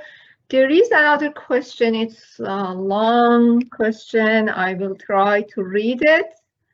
So Shayan actually asking, many of the speakers have indicated the centralized and unitary state as a cause of Iran's problem. Since its founding in the early 20th century, the discourse of the central state in Iran has been substantial on the supposed belief that it is the best political arrangement to ensure the security and economic and social development of Iran. In reality, the central state has had a poor record of managing Iran. However, many Iranian, particularly Persian, still believe that a centralized government is the best way to preserve the integrity of the country. So at the grassroots level, how can we overcome the hegemony of centralization in our country's political discourse, particularly among those social groups that still believe in it? So I'm not sure I actually... Yes. Actually, I wouldn't call them the Persians. They want a centralized government. The Persians, like ordinary people in the street of Tehran, Isfahan, or central cities, I don't believe that they want a centralized government and they're against any federal form of government or changing the structure. I think the opposition, the traditional opposition, especially in diaspora, they think so. They want so. They want regime change. They want a red carpet in the airport of Tehran, and they come to the Tehran like Khomeini came, and basically the power is changing from this regime to them, and somebody handed the power to them. Something like that. It's a very naive kind of thinking. But this is the Persian opposition in diaspora. Persian opposition, Persian groups, the political group in diaspora does not, they don't represent the Persian people in Iran. Definitely they don't. We see it. We see how the Persian people in social media in Iran, even in diaspora in different countries, how they question the qualification of these opposition groups. For years, I believe that the Persians also have a big issue and problem how to find a real representative, political representative for themselves. Thank you. Oh, thank you so much. Sorry, my mic was open. Hopefully it didn't interrupt you. So I think there is no question, but I have a question. So like, yes, please. Question. Yes, please. I guess it is important because so many times when we talk about diversity in Iran, so many telling that, where in the world people accept different languages, as if they don't know what is going on all around the world. That's the main problem. And also countries neighboring us, they have system with multiple languages, even that they are not the best democratic countries, like, I don't know, India or other countries. Also, they accepting this diversity of languages. We have countries like Singapore. This country, they have 5 ethnic groups, but they said, okay, we need one common language, vehicle language, and they decided to be English. So it is the neutral language for all of the nation. They can communicate with that, but they can study in their own language, and this language, English, can be a way of communication. So there is always solution if we want to see the solution. And idea of decentralized countries, it is not only it is not only about what we want because we want more power, or we want the power of the be taken away from Persians. No, because when we give the power only to one person to one nation, to one language, to one religion, always is going to lead to fascism, to extreme hegemony, or only one culture. But when we're taking away this extreme power from them, it's become democracy. You know, just compare it in this way. Democracy is the vote for all the people. In this way, if we're looking at it on the high level, when we give all this power divided and give it to other provinces, now we're going to have our own kind of also democratic way of accepting diversity. So I would like to say, even Iranian quotation, Persians or extremely assimilated Persians, or not necessarily be Persian, but they are extremely assimilated. They say, oh, it is not possible. But you see them that they are living in Switzerland, that has the contents, and they have 4 languages. Even, I guess, they have a minority that their number is not exceeding 80,000. They are allowed to speak in the language. I'm based in Belgium. There is really a small community of German-speaking people. They have their own universities. When you go to their province, you are not obliged to speak French or Dutch. You speak only German there. But they are proud Belgians. It doesn't mean that they are not Belgian, even though they speak German. Brussels is a true bilingual city that unify the country. But for example, when I go to Antwerp, which is capital of Dutch part of the country, they don't have to speak French with me, and everybody speaks Dutch, but doesn't make them less a Belgian. So there is examples, and if we don't want to accept diversity, it's gonna be in the way it's gonna lead to the clash and conflict. So we should see the different experience around the world, and don't say, oh, Iran is not Switzerland. Well, it can be, why not? Iran is not Singapore. It can be, why not? And this division of the power is for the better good for the future of Iran, to prevent, again, authoritarian regimes. Thank you so much, Mona. Thanks for your great comment. Please, any other comment? Sure. Can I add a comment on Shayan's idea? In Shayan's comment, we see the question of security.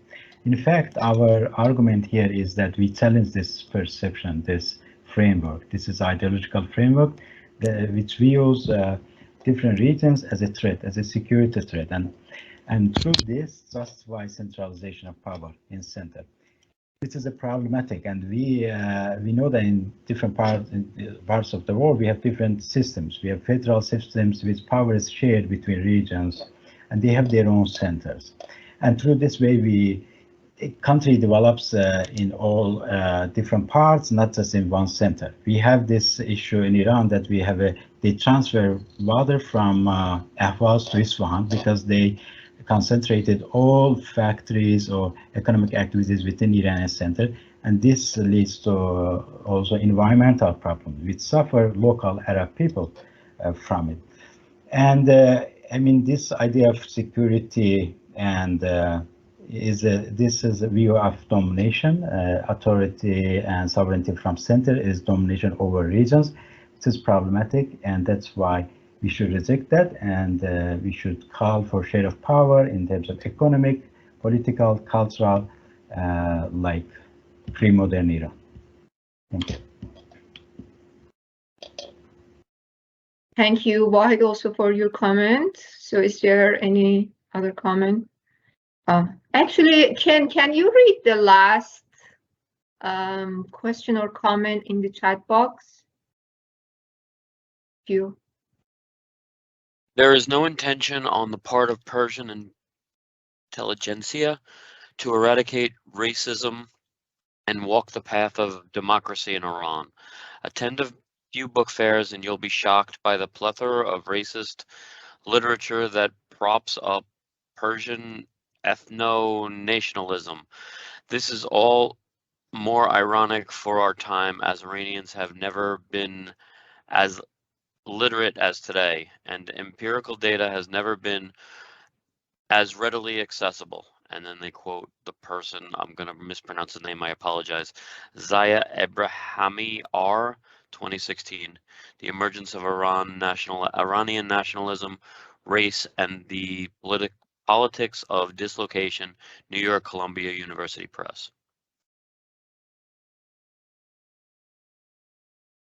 Let me give a comment. I do agree with him, and Zia Ibrahimi was a great scholar. Actually, his works are very educational, and he's one of the few that he's talking about from the conquest of the Arabs in the Sassanid, which is fake.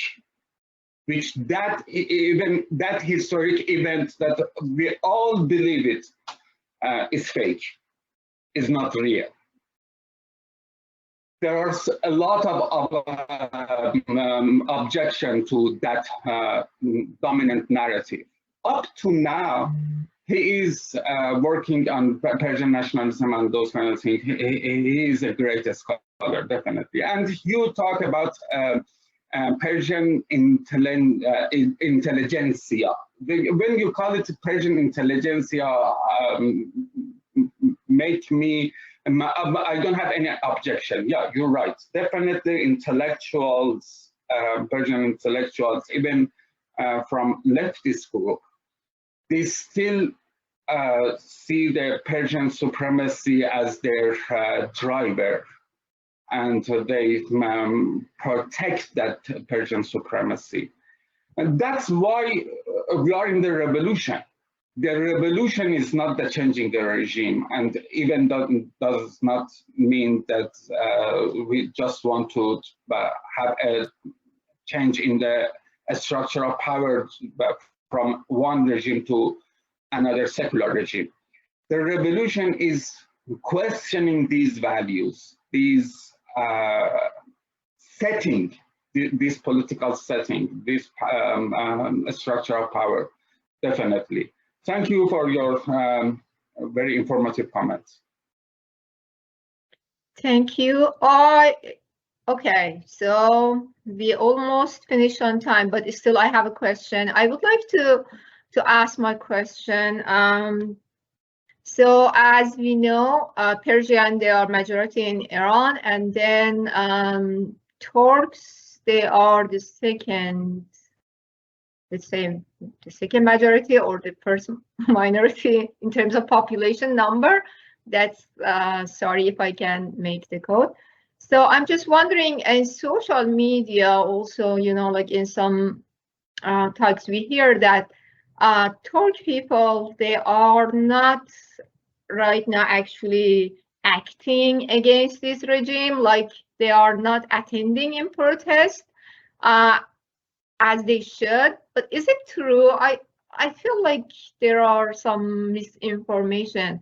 Can you just please add any comment and answer this one? Thank you. Can I answer? Yes, any of you, please feel free. Yes. Actually, I don't think we should say we know that Persian are the majority, because according to the Ministry of Education of Ahmadinejad in 2012, he said 70% of the students going to school, they are the Persian is not their first language. So it shows that according to his statistics, 30% of the nation, they have Persian as their first language. And also when you say as first language, we don't know the statistics because they never show, or thankfully we don't have it. I don't know, maybe on our identities, what is our ethnicity, because I don't want to be that divided in the country, because also I am free to choose my identity in this era. I studied in Syria. I feel sometimes Syrian totally. So also we should have this freedom to choose our identity, but also this 30%, we are not sure if they are not also, I don't know, have other languages, but their languages died out and now their Persian is the first language. Like for example, Gilan, in Gilak language that is dying away, or I know there is some villages in Isfahan, they speak Pahlavi. So do we consider them as Persian speakers? So we shouldn't assume like that really Persian are the majority, because we don't know the numbers. maybe Turks are the majority because we have Azerbaijan, we have Turkmen, and we have Qashqai. So we don't really know about numbers, exact numbers. But I think not only Turks didn't participate. I do admit, as an Arab, also my people didn't participate because they were afraid. Because we are afraid again that we go and give again people die. In the future of Iran, we don't have the voice because now, unfortunately, via Persian-speaking media that we have, they actually forcing this idea that, okay, previous regime was better, maybe we can choose the current son of the Shah to be actually as a leader, maybe we're gonna go back to the monarchy. There is this Persian-speaking or opposition. They are not still accepting the idea of ethnicities. That's the one reason that, at least when I'm talking with the activists with Iran, that outside, the voices that come from outside is not comforting. We don't see that we're gonna get what we wanted. Because, for example, my region, one of the reasons that the dynasty of Pahlavi fell down is because all the strike that happened in the oil industry. And then when Khomeini came, they did a massacre and they killed half of the activists that they helped overthrowing the regime, and half they just run away. So what we feel is that also Mehdi said that opposition is not accepting the diversity. Even if they're accepting it really shyly with a low voice. And that lead, this message goes inside. They are afraid to be part of a uprising and people dying, and then in the end, again, one minority gonna take the power. Thank you, dear Mona. Any other comments? Please feel free.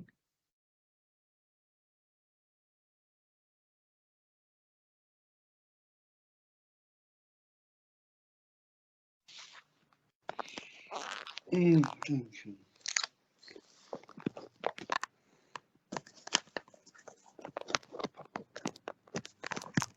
Hello, are you hearing me? Yes, please go ahead.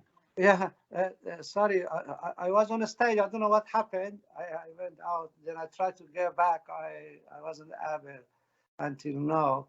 Anyway, I firstly want to thanks again everybody who really exchanged the knowledge and gave sufficient time to the discussion and had a mutual understanding about the common issues like discrimination and fight for the democratic rights and for social justice. These are actually all societies who reached this stage, and those who are fighting to get it are same.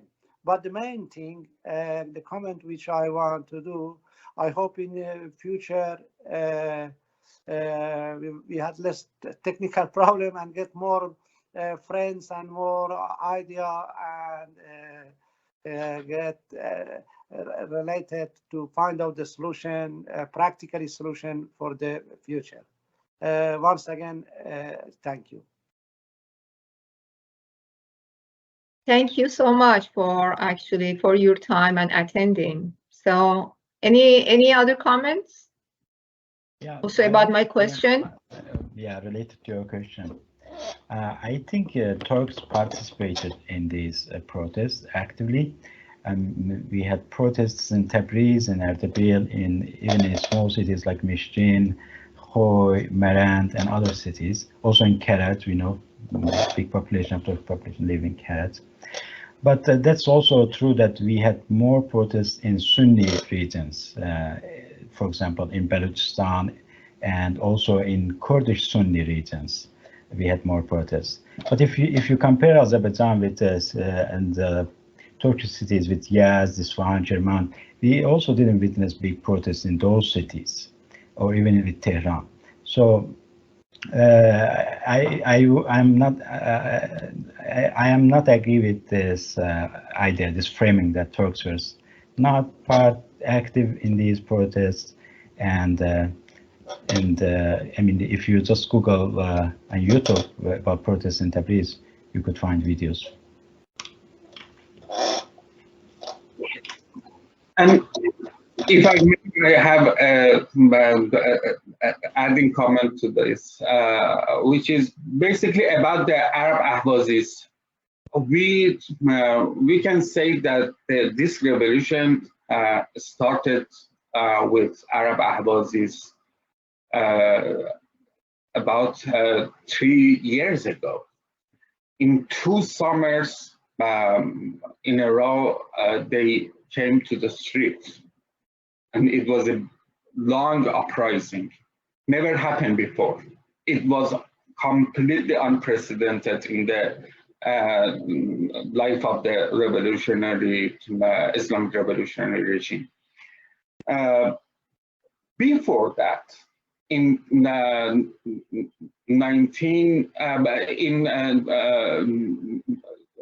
2009, at the Green Movement, and before that, we call it the student protest. The people, the Turk nation of Azerbaijan came to the street, but they were denied. Both they were suppressed by the regime and denied by the Persian media and the opposition in diaspora. So now, if I put myself in the shoes of the Turks, the Azerbaijani Turks or Arabs, what kind of guarantee do I have to come to the streets, not suppressed discriminatorily? Basically, the suppression of the Arabs, Kurds, Turks, Baluch. We saw it in Baluchistan, in Zahedan. 120 people were killed right away in one event, in one day. At the same time, in Tehran, regime was using a different kind of brutal apparatus towards the people in Isfahan. But in Zahedan, in Baluchistan, was basically it was a state of war. In Kurdistan was a state of war.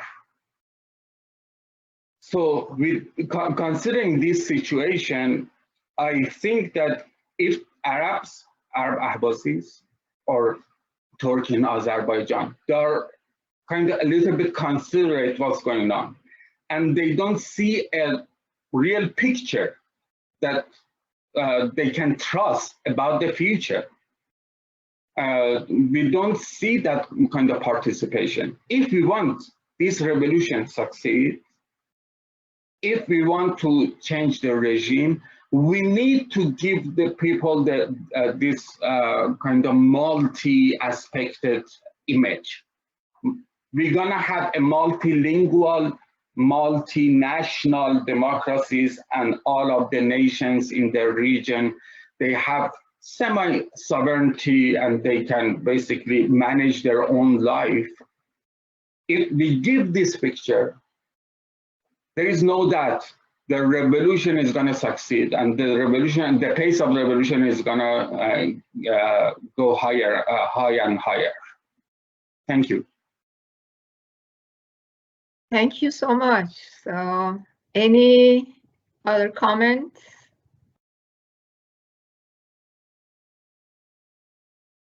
So, yes, Dr. Shirani, do you have any comment? Oh no, I thought you're just unmute. Okay, so if there is no comment, I would like greatly thank you, all of you, for your time and information you shared with us. I really enjoyed and just learned a lot from all of you. So no comment, then we call it up.